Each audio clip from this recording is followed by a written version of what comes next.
हर हर महादेव। हम हिंदू सब एक है, हम हिंदू सब एक है।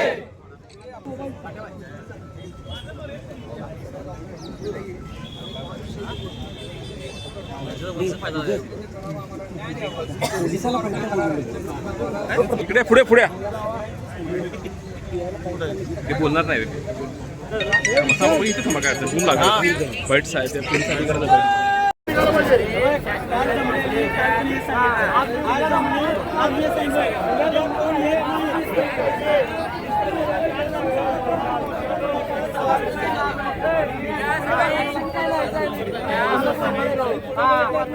कारण गावकऱ्यांनी गाव बंद केलं। गावकऱ्यांनी जे निवेदन दिलं आहे सदरच्या घटनेच्या अनुषंगाने हातकणंगले पोलीस स्टेशन येथे गुन्हा दाखल आहे। आरोपी अटकेत आहेत, तपास चालू आहे।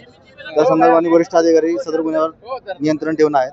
तपास योग्य दिशेने चालू आहे। आणखीन एक आरोपी फरार आहे, त्याला कधीपर्यंत अटक केलं जाणार?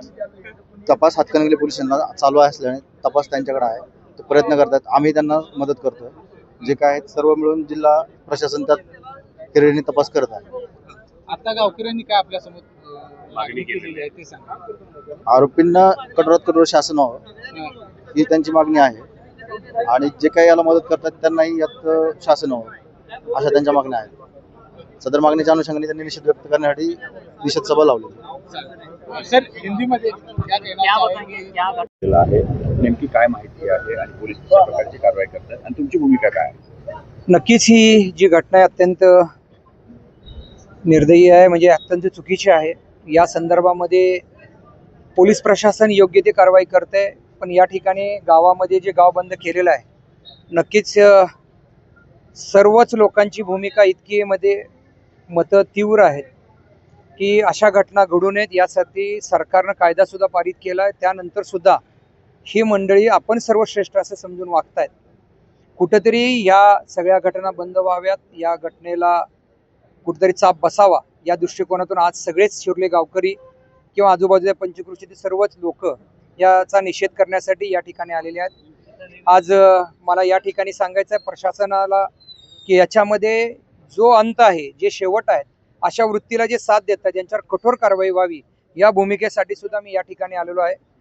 ज्या स्त्री शक्तीचा, ज्या नारी शक्तीचा मान सन्मान राखला गेला पाहिजे, याच्यामध्ये काहीतरी भडकाव करून त्यांच्या इमोशनलशी खेळून काहीतरी घटना करून त्यांना ब्लॅकमेल करणं, त्यांच्याबद्दल विपरीत व्हिडिओ बाहेर काढणं आणि त्यांना त्यांच्या कंट्रोलमध्ये ठेवणं आणि इमोशनली ब्लॅकमेल करून त्यांच्या अब्रू पंचनामा बाहेर आणणं ही भूमिका योग्य नाही। यासाठी आम्ही सर्वच मंडळी, आम्ही सर्वच गावकरी एकत्र येऊन या गोष्टीचा निषेध करतोय आणि याच्यामध्ये SIT स्थापन करण्यासंदर्भात माननीय मुख्यमंत्री महोदयांची मी स्वतः भेट घेणार आहे आणि भेट घेऊन याचा निषेध आज आम्ही सर्वच मंडळी या घटनेचा निषेध आम्ही व्यक्त करत आहोत। लव जिहाद हे युद्ध पुकारलेलं ठिकाण आपल्याला पूर्णपणे त्यांनी मोडून काढायला गरज आहे। शासन काय करतंय?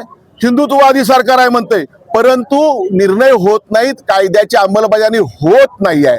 आज कोणत्याही परिस्थितीमध्ये आज आम्ही क्षीरसागर साहेब आणि चव्हाण साहेबांना भेटून त्यांना सांगितलं हा एकटा नाही आहे, ह्याच्या मागं कोण आहेत, कुठले लॉज आहेत, त्याचे परवाने आहेत का, त्यांना कोण आधार कार्ड बघतं का, कुठं व्हिडिओ शूटिंग केलं, एक नाही 10-15 मुलींचं आयुष्य माणसाने बर्बाद केलेलं आहे। थोडे पैसे देतात, मुलींना फसवतात, शूटिंग करतात आणि काय करतात आणि अशा पद्धतीने मुलींना मी आव्हान करेन आमच्या हिंदू भगिनींना, तुम्हाला भविष्यामध्ये असं कोण त्रास देत असेल, धमकी देत असेल तर या भावाकडे तुम्ही बिनधास्तपणे या आणि आपलं मन मोकळं करा। भविष्यामध्ये सरकारनं निर्णय घेतला पाहिजे, कठोर शासन झालं पाहिजे, बुलडोजर या घरात फिरला पाहिजे, घरात सहआरोपी केलं पाहिजे। नाही तर आम्हाला आता भविष्यामध्ये आम्हाला ऑपरेशन लंगडा, ज्याला म्हणतो ऑपरेशन लंगडा, आम्ही कायदा हातात घेऊन आणि अशा जे धर्मांध लोक आहेत, ती मुसलमान धर्मांध लोक आहेत, त्यांना लंगडं करायचे कार्यक्रम आम्ही करू भविष्यामध्ये, अशी आमची भूमिका आता आहे।